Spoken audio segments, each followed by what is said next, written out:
নমস্কার, আমি astrology professor Shri Swastik Das. আজকে আমি ভরণী নক্ষত্রের চারিত্রিক বৈশিষ্ট্য এবং গুণাগুণ সম্পর্কে নিয়ে আপনাদের কিছু কথা বলব।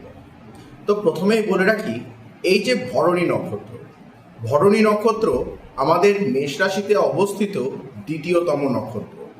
এই নক্ষত্রের অধিপতি গ্রহকে শুক্র গ্রহ এবং এই নক্ষত্রের প্রতীক চিহ্ন হলো আমাদের যোনি অথবা প্রজনন অঙ্গকে বলা হয়।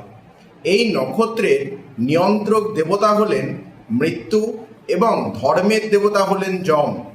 সুতরাং এই যে ভরণী নক্ষত্রের ব্যক্তিরা কেমন হবে, এই ভরণী নক্ষত্রের ব্যক্তিদের মধ্যে আমরা সবসময় একটা সৃজনশীল ভাব, যে কোনো কর্ম বা যে কোনো কিছু করতে গিয়ে তার মধ্যে যে একটা সাহসিকতা, একটা উদ্যমী ভাব, এগুলো কিন্তু আমরা দেখে থাকি। এছাড়াও বলা হয় যে মেষ রাশির মধ্যে এই ভরণী নক্ষত্র এমন একটা নক্ষত্র, এই নক্ষত্রের জাতক বা জাতিকারা পরিশ্রম করতে এবং যে কোনো কিছু কঠোরভাবে সহ্য করতে কিন্তু পারে। যদি জন্মছকে শুক্র যদি কোনোভাবে অশুভ হয়ে যায়, শুক্র যদি কোনোভাবে পীড়িত হয়ে যায়, সেক্ষেত্রে দেখবেন লাক্সারিনেস বা বিলাসবহুল জীবন এরা চট করে ভোগ করতে পারে না এবং অনেক ছোট বয়স থেকেই পরিবারের দায়িত্ব, পরিবারের চাপ এদেরকে কিন্তু ঘাড়ে বহন করে নিয়ে চলতে হয়।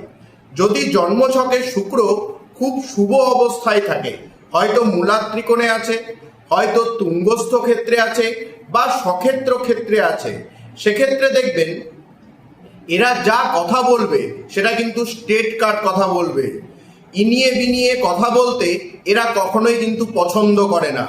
তাছাড়া এদের কথা বলার মধ্যে আমরা মিষ্টভাব দেখতে পেলেও এদের চিন্তাধারা কিন্তু কিছুটা ধীর স্থির প্রকৃতির হয়ে থাকে, যে কারণের জন্য এরা সঠিক সিদ্ধান্ত গ্রহণ করতে পারে এবং যে কোনো বাধা বিপত্তির জায়গায় নিজেদের উপস্থিত বুদ্ধিকে কাজে লাগিয়ে এরা সেই জায়গা থেকে কিন্তু বের হয়ে আসতে পারে।